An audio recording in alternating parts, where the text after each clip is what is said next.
Oh, I'm live. Caught me in the act. Great. It's awesome. Probably need some more light in here. Doesn't look like I'm going to get it. So here we go.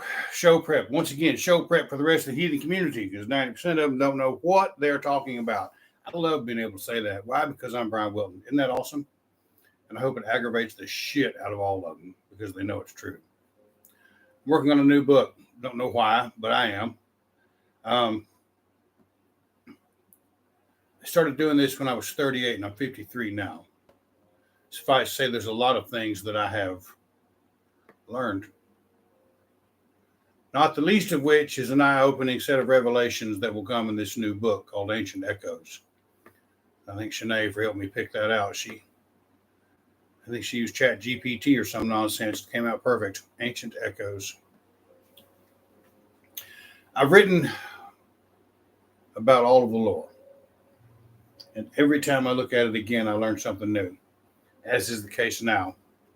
I have a student going through the Gothi program, and every time we have a discussion, there's some new, wonderful, eye-opening idea that emerges from it, which is the way it should be.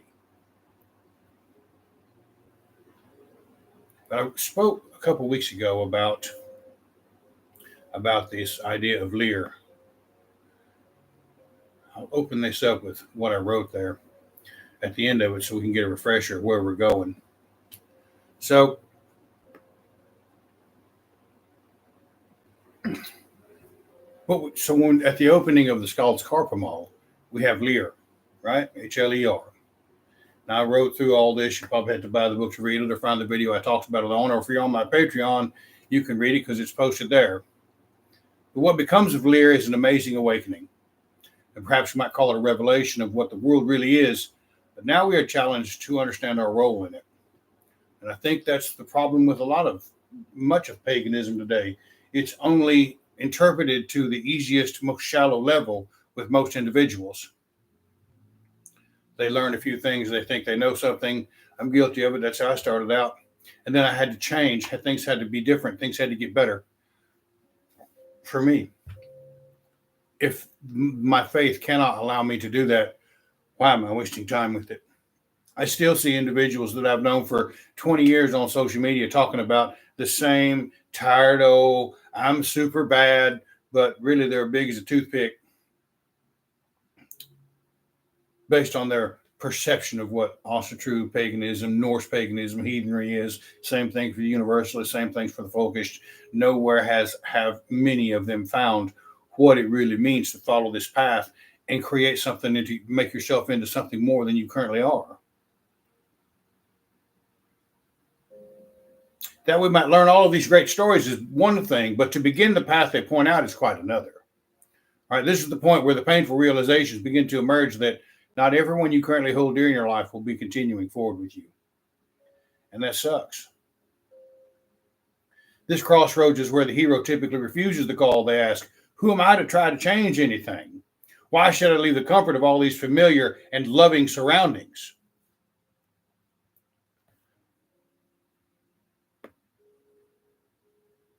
Something to consider. It's what we all have to deal with.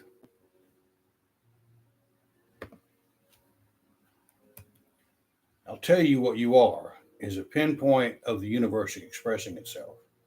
If you can understand that comment, you're on the verge of a breakthrough you can't begin to imagine what it means.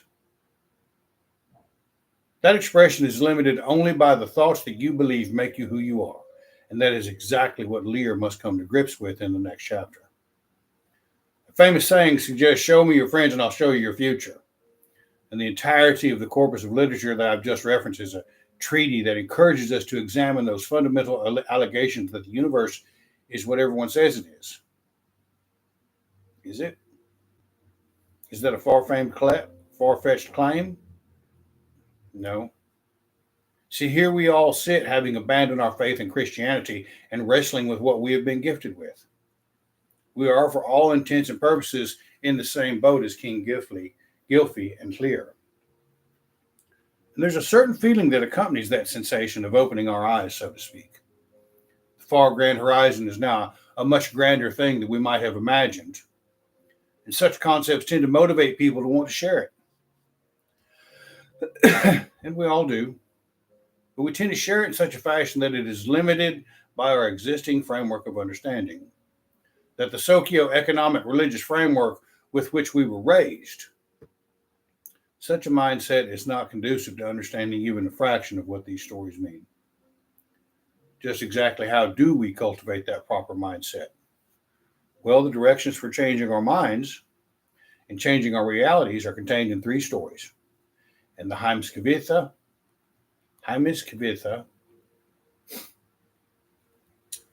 the Lokisana, and the third one is a champion who's recorded to have traveled these northern lands frequently, whose legend impressed even the great warriors of the north. Tacitus suggests that they even offered sacrifices to him, and he is Hercules, and his 12 labors represent the foundation of personal growth on the physical level. He is also one of the deities who died, went to the underworld for 3 days, and ascended into immortality. Nobody ever talks about that. What we have to come to grips with, and the thing I hear most is, oh, they're of Jotunn stock. Yes, they are. Every one of them. What happened to change their stature, their composure, their standing in the universe? Let us return to the scene that graced the eyes of Lear as he entered the halls of the Aesir. Golden swords shining of their own accord as Lear is greeted with good cheer as they sat drinking. And as we have discussed, he is offered the wisdom of all things. The very essences of the gods and goddess themselves have been explained to him. Now, should we consider that such a fine gift might simply be accepted, or should the honor of a gift for a gift be magnified here? It is said in the Heimskvitha that of old the gods made feast together. They drank and were sated until they began to try by magic to determine where else they might find much to drink. Twigs they shook, and blood they tried. Lear sat merry as boyhood until Thor looked into his eyes and said, "For the gods a feast shalt thou forthwith get." And the amazing thing about it is this is also the refusal of the call. We do the same thing. We've been granted all this knowledge, and it's our responsibility to place a table and a feast. A place where the divine might sit and entertain, where all of those energies of which we are a part of might intermingle and change our lives for the better. Lear is instantly ungrateful and tried to use the word wisdom he has just been given to play a game. He said, "Bring me the kettle large enough to brew ale for the gods, and I will." But they could not find it. They searched far and wide for such a vessel, but it was all in vain. Now let us pause for just a second and take stock of this scene. First off, we should understand that Lear and Eager are one and the same being. He is a sea Jotun. His wife is Rand, his daughter is the Waves, and just like all of the other gods, their heritage is of Jotunn stock. Yet somehow, some way, they managed to change aspects of themselves until they could align themselves successfully with all these various energies of the universe. Think about that. They have ascended to gods from their base heritage. What we are literally reading here is how such a process took place. A pattern to follow for us to grow into something more than we have been. This is one of the biggest problems with much of the overall pagan movement. The uninspired and uninitiated have been very vocal in their understanding of the lore, which more often than not has been nothing more than an excuse to justify excesses of behavior. And much like ourselves, it is very difficult to find the vessel capable of brewing such a fantastic concoction worthy of the gods. The fact of the matter, though, is that vessel is yourself. It's right here. It's right here. It's right here. The gods, though, they looked everywhere for, until Tyr steps forth to talk with Thor, the god of battle and the warder of men. This is an interesting pair. Much like ourselves, we always seem to be at odds with much of what is going on around us. Maybe not a full-fledged war, but certainly entertaining a set of disconcerting thoughts about a wide variety of issues. Now, Tyr has set an example for us, though, in that he has learned the lesson of sacrifice for the protection of those he loves. Perhaps now would be a good time to discuss that story before delving into the details of Eager's feast. See, Tyr brought the Fenris wolf home to raise. What god of war wouldn't want the biggest dog in the fight, right? Makes sense. Got the biggest, meanest dog in the fight. Let's go. Let's get it on. Fenris and the great serpent Jormungandr were the children of Loki and Angrboda. And I will detail why Hel is not later in the book. But as he grew in size and strength, the Aesir became concerned that Fenris could overpower and destroy them. Odin in particular knew the hazards of leaving this great wolf unbound. So they devised a trick to see exactly how strong the great wolf was. First, they bound him with great chains, and he burst each set. The third set, Gleipnir, was built with a set of magical qualities. It was so thin and light that one could scarcely believe it would bind a wolf as great as Fenris. But he was pretty clever, and suspecting a trap, Fenris made a bargain with Tyr, and that Tyr would place his hand on the wolf's mouth. Sure enough, the bonds held, and the wolf bit off the hand of Tyr. This interesting tale is full of information for us to live. There are people all over the world who, like Tyr, have decided that there is one aspect of their being they wish to develop the most. But if it happens to be a very destructive behavior, like being drunk all the time, strung out on drugs and addiction, the energy that comes from anger, or the various stages of the victim mentality that plague most of society, well, the only benefit of that is pain. In most of these examples, this behavior tends to destroy families, ruin lives, and harm everyone within arm's reach or earshot.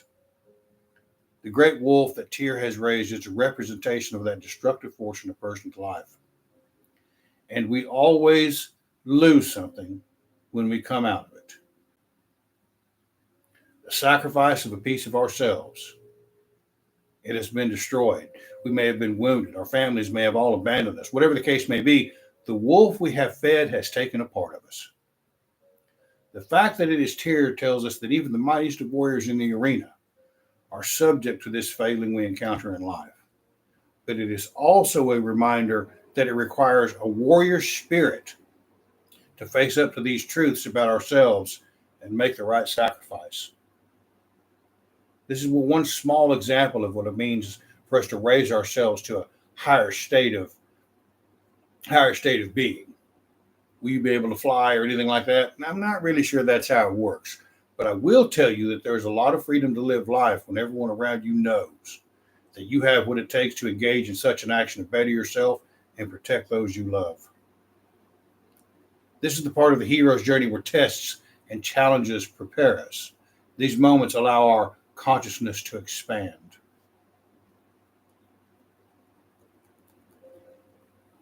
And it is consciousness that brings us back to Eager's feast. Tyr tells Thor that his father has just such a cauldron as Lear has requested. This inclusion of the warder of men into the journey is a reminder for us that faith is a big part of our ability to negotiate all the nonsense and programming we separate ourselves from. And much of it originates in the home. The destination is east of Elevegar, possibly the Milky Way, at the end of heaven. The kettle, owned by his father Hymir, is a mile in depth and will handle the needs of the gods.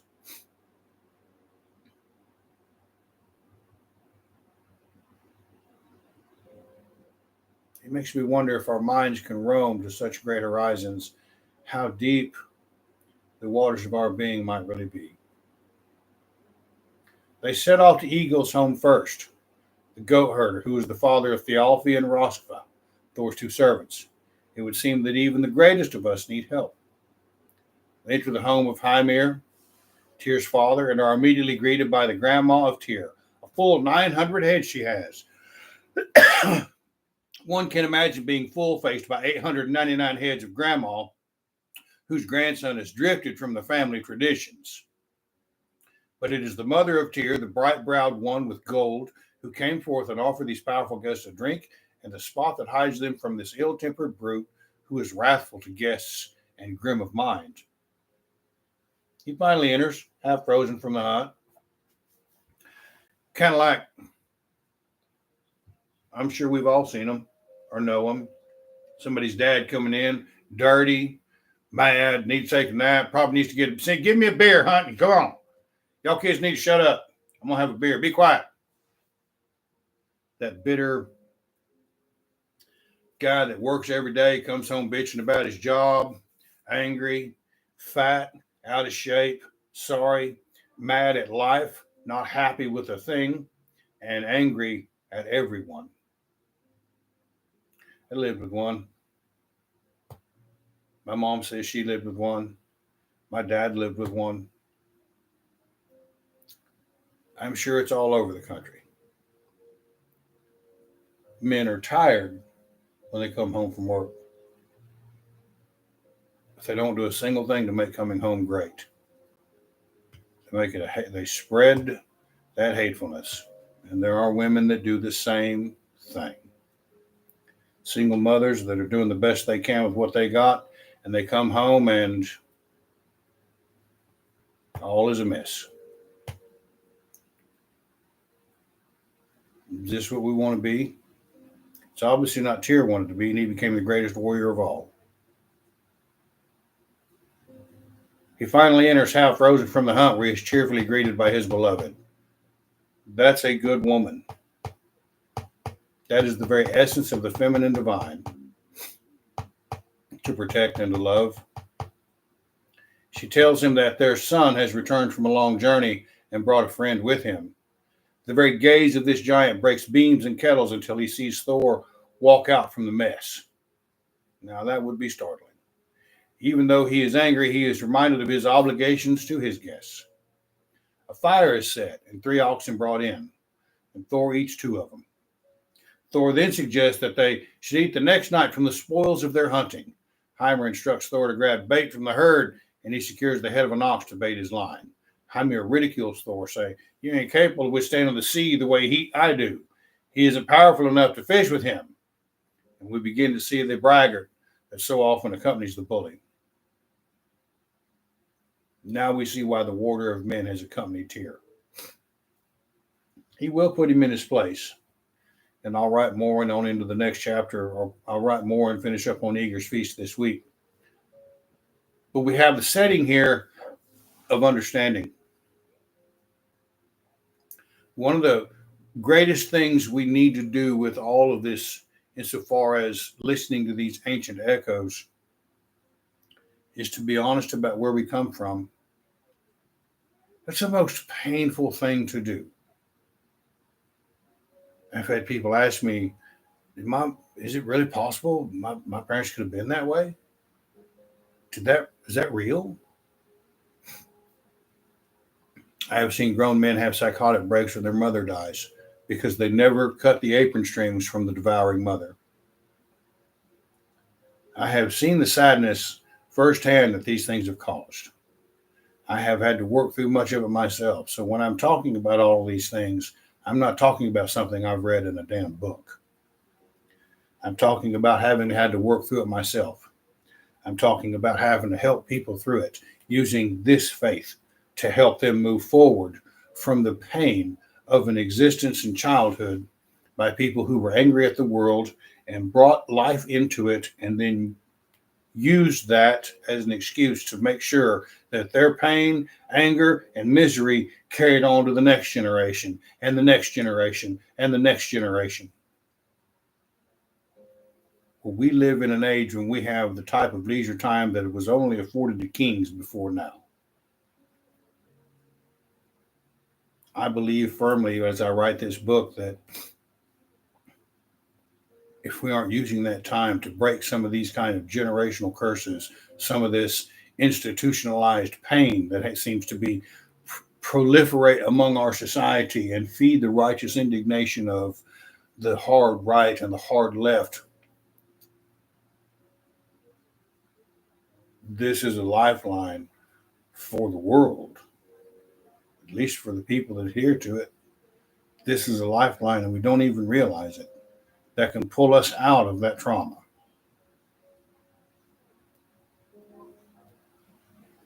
So as I write that book, this book, These Ancient Echoes, that's exactly where it's coming from.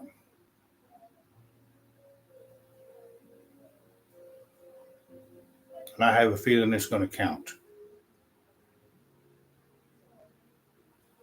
So anyway, Sunday night, I don't have a whole lot more to say. I have posted the writing of this, the first couple of chapters in my Patreon at Noble Heathen on Patreon. If you haven't signed up for it, by all means, sign up for it. Check it out. If you like the video, like it and share it. Tell others about it. I'm tired of being shadow banned by YouTube because this is what counts, folks. This is what makes our lives better. This is why we should be listening to those, I love it, ancient echoes.